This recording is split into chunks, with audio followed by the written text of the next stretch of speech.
Escucha esto con atención. El jaguar más grande jamás registrado pesó 150 kilos. El animal que dominaba esta misma selva hace apenas 10.000 años pesaba 6 toneladas. 10.000 años no es prehistoria, es ayer. Es el tiempo que separa a tus ancestros directos de las últimas criaturas que realmente controlaban la Amazonía. Y sin embargo, nadie habla de ellos. Los libros los enterraron, los documentales los ignoraron. ¿Por qué? Porque si supieras lo que realmente vivió aquí, nunca volverías a ver esta selva de la misma manera. Nos mintieron. La supervivencia no pertenece al más fuerte, sino al que la selva decide perdonar. Hoy, la selva te va a contar lo que los gigantes le susurraron antes de desaparecer. Si tienes el valor de escuchar. Antes de que existiera el mundo que conoces, existió otro. No estamos hablando de millones de años perdidos en el tiempo geológico. Estamos hablando de una Amazonía que todavía existía cuando los primeros seres humanos encendían sus primeras fogatas en este continente. Una selva que respiraba con una violencia y una grandeza que la mente moderna apenas puede procesar. Cierra los ojos por un momento e imagina esto. El río no tiene nombre todavía. Nadie lo ha nombrado porque nadie que pudiera sobrevivir aquí ha llegado aún. El agua es negra y lenta, cargada de minerales y de secretos. Los árboles se elevan a alturas que hoy consideraríamos imposibles, y entre sus raíces inundadas se mueve algo que hace vibrar el barro bajo tus pies antes de que puedas verlo. Ese algo es el Purusaurus brasiliensis. 12 metros de longitud, 1,5 toneladas de músculo, hueso y escama. Una mordida capaz de generar 7 toneladas de presión por centímetro cuadrado. La fuerza más destructiva que cualquier mandíbula haya ejercido en la historia de este continente. Para tener una referencia que tu cerebro pueda visualizar, el cocodrilo del Nilo, el depredador acuático más temido del mundo moderno, genera una fuerza de mordida 4 veces menor. El Purusaurus no cazaba, ejecutaba. No había estrategia de escape para ningún animal que entrara a su territorio. No había velocidad suficiente. No había tamaño que intimidara, no había profundidad que ofreciera refugio.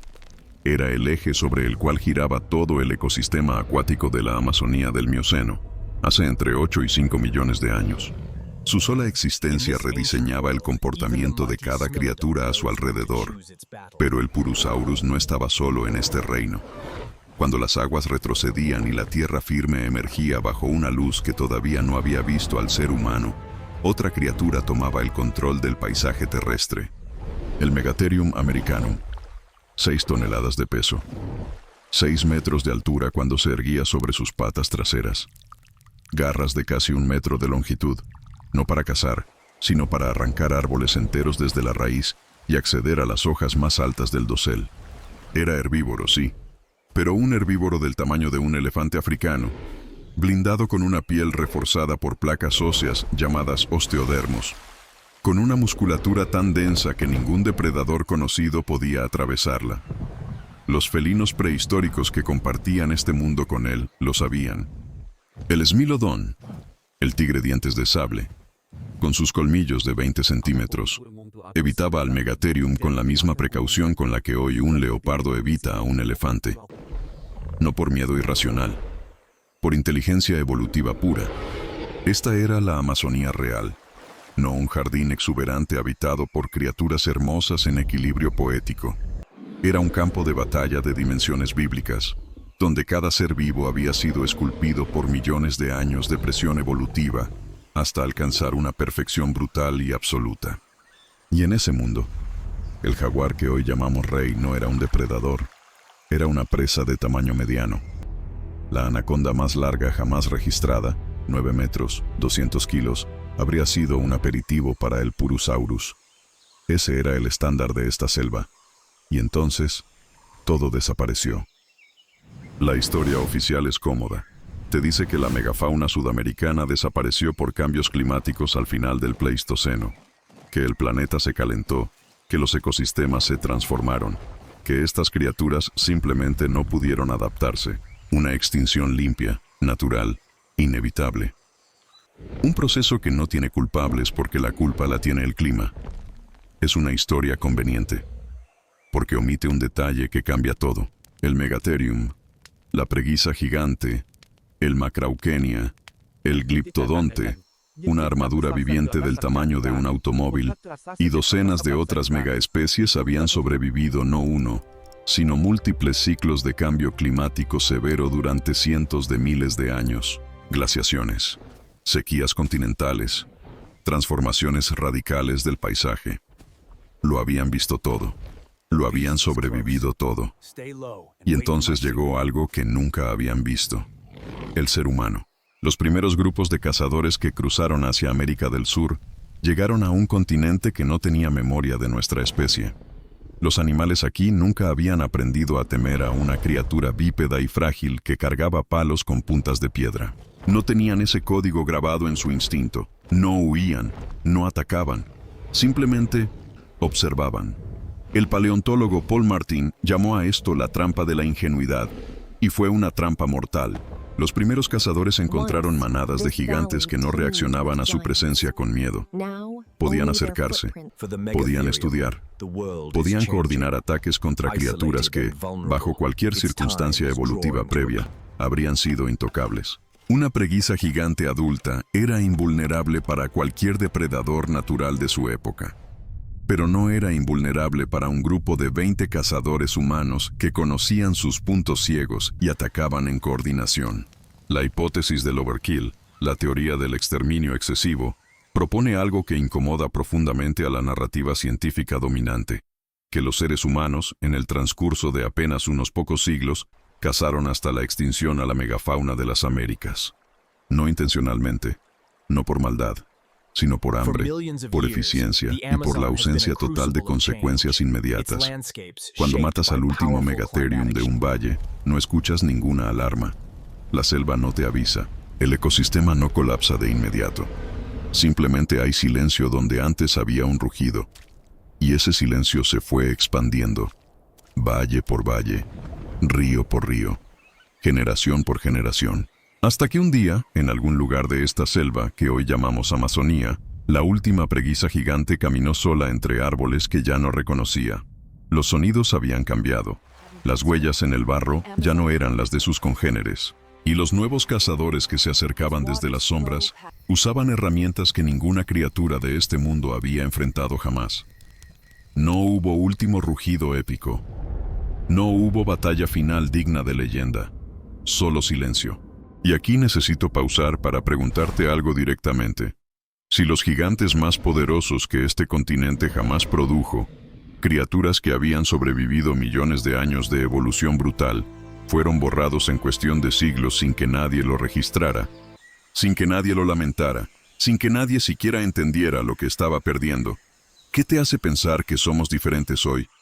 ¿Qué te hace creer que esta vez sí sabemos lo que estamos haciendo? Piénsalo. Y sigue escuchando. Quiero que hagas algo conmigo. Quiero que abandones por un momento los datos, los nombres científicos, las fechas y las teorías. Quiero que entres a la selva de otra manera, como testigo, como el único ser humano que tuvo el privilegio y la maldición de estar presente en el momento exacto en que un mundo terminó. Es hace 10.000 años. El amanecer en la Amazonía llega con una luz dorada que se filtra entre copas de árboles que tienen siglos de vida. El aire huele a tierra húmeda, a flores que no tienen nombre todavía, a ríos que nunca han sido contaminados. Es un mundo en su forma más pura, más densa, más absolutamente viva. Y en el borde de un claro, junto a un río que refleja ese amanecer como si fuera un espejo roto, hay una silueta. Es una hembra, vieja. Sus movimientos son lentos, no por debilidad, sino por el peso de décadas de existencia en un cuerpo construido para la eternidad. Sus garras dejan surcos profundos en la tierra blanda cuando camina. Su respiración mueve el follaje cercano como una brisa cálida. Es el último Megatherium de esta región. No lo sabe, por supuesto. Los animales no cargan ese tipo de conciencia trágica. Eso es un privilegio exclusivamente humano. Ella simplemente siente que algo ha cambiado, que los olores familiares son menos frecuentes, que los sonidos que conocía de toda la vida han sido reemplazados por silencios extraños, que los rastros de sus congéneres, que antes cruzaban este territorio en todas direcciones, se han ido volviendo más escasos, más antiguos, más fantasmales. Lleva semanas sin encontrar a ninguno de los suyos. Se detiene junto al río y bebe lentamente. En el agua, su reflejo ondula, una montaña viviente contemplando su propio rostro por última vez. A su alrededor, la selva continúa con indiferencia absoluta. Los pájaros cantan, los insectos vibran, el río fluye. El mundo no sabe que está a punto de perder algo irreemplazable, y entonces llegan, son silenciosos, coordinados, llevan herramientas que la evolución nunca anticipó. No son más grandes que sus patas, no son más fuertes que una de sus garras, pero son muchos, y piensan en el futuro de una manera que ningún otro animal en esta selva puede hacer. Ella no huye, no tiene el código para huir de esto. Lo que sucede después no merece ser descrito con detalle. Lo que merece ser recordado es el silencio que vino después. Un silencio que se instaló en ese claro junto al río y que nunca, en 10.000 años, ha sido llenado por el mismo tipo de presencia. Ese espacio sigue vacío hoy. Y ahora piensa en esto. El jaguar que hoy admiramos, ese felino perfecto de 90 kilos que consideramos el ápex de la Amazonía, existió durante toda esa época. Vio a los gigantes. Compartió esta selva con ellos. Y cuando los gigantes desaparecieron, el jaguar no se convirtió en rey por mérito propio. Se convirtió en rey porque todos los que eran más grandes que él habían sido eliminados. No es un reinado ganado. Es un reinado heredado de una tragedia. La anaconda no es la serpiente más grande que esta selva ha conocido. El caimán negro no es el reptil más letal que ha habitado estos ríos. El águila arpía no es el depredador aéreo más imponente que ha sobrevolado este dosel. Son los supervivientes de una catástrofe, los que quedaron después de que el verdadero mundo fue destruido, y nosotros los filmamos, los admiramos y los llamamos salvajes, sin saber que estamos mirando las ruinas de algo infinitamente más grande. Antes de continuar, necesito detenerme un momento. Si llegaste hasta aquí en este viaje, si cruzaste conmigo desde los gigantes del Mioceno hasta el último suspiro del Megatherium, quiero que sepas que eso no es casual. Significa que eres exactamente el tipo de persona para quien esta historia fue creada. Alguien que busca algo más que imágenes de ataques. Alguien que quiere entender de verdad. Lo que viene a continuación es la parte que los documentales convencionales nunca se atreven a decir. La verdad más incómoda de toda esta historia. Quédate. Cada metro cuadrado de la Amazonía que ves hoy está construido sobre huesos. No es una metáfora. Es geología. Es paleontología. Es la realidad literal de este suelo. Debajo de las raíces de cada árbol ancestral, debajo del barro de cada río, enterrados bajo capas de tiempo y sedimento, yacen los restos de un mundo que fue borrado antes de que pudiéramos comprenderlo.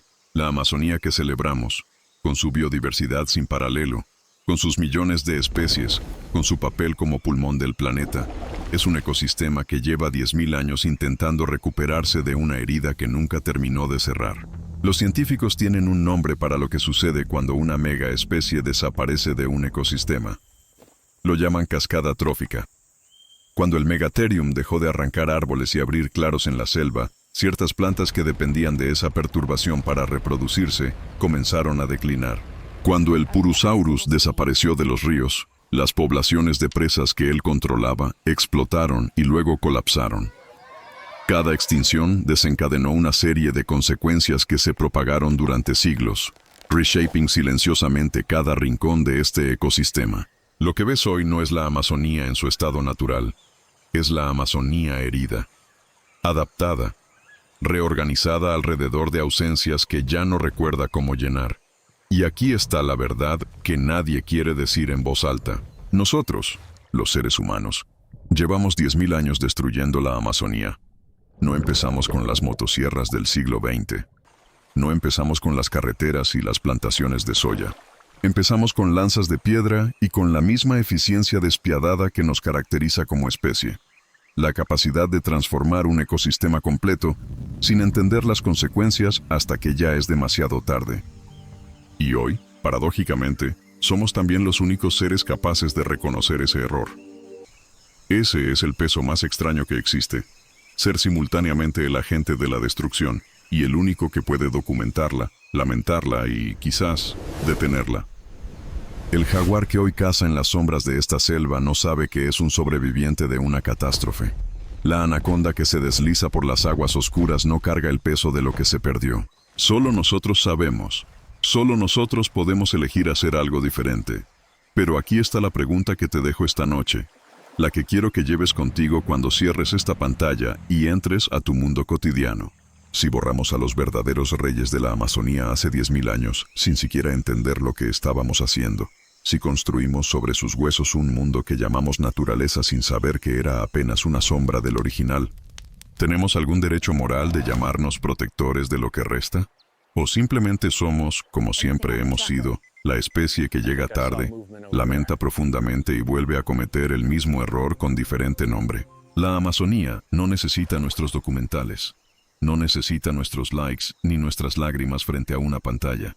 Necesita algo que históricamente nos ha costado más que cualquier otra cosa. Necesita que cambiemos. Y antes de que te vayas, una última pregunta. Una que los científicos más serios debaten en voz baja, en congresos a los que tú y yo no somos invitados. En el corazón de la Amazonía hay regiones que ningún ser humano ha pisado todavía. Cuencas fluviales sin nombre. Selvas tan densas que los satélites no logran penetrar su dosel. Kilómetros y kilómetros de un mundo que sigue siendo, en el más literal de los sentidos, desconocido. ¿Qué vive allí? Es posible que en esas profundidades, en ese último reducto de un mundo que creímos haber agotado, sobreviva algo que la ciencia todavía no ha catalogado. ¿Algo que heredó este trono vacío que los gigantes dejaron hace 10.000 años? Cuéntame en los comentarios lo que piensas.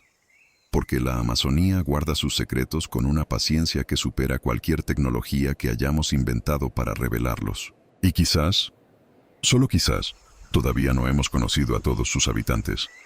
La selva sigue respirando, y en cada exhalación, susurra los nombres de los que ya no están. No tietnas. Suscríbete para no perderte la próxima historia que la naturaleza no quiere que conozcas.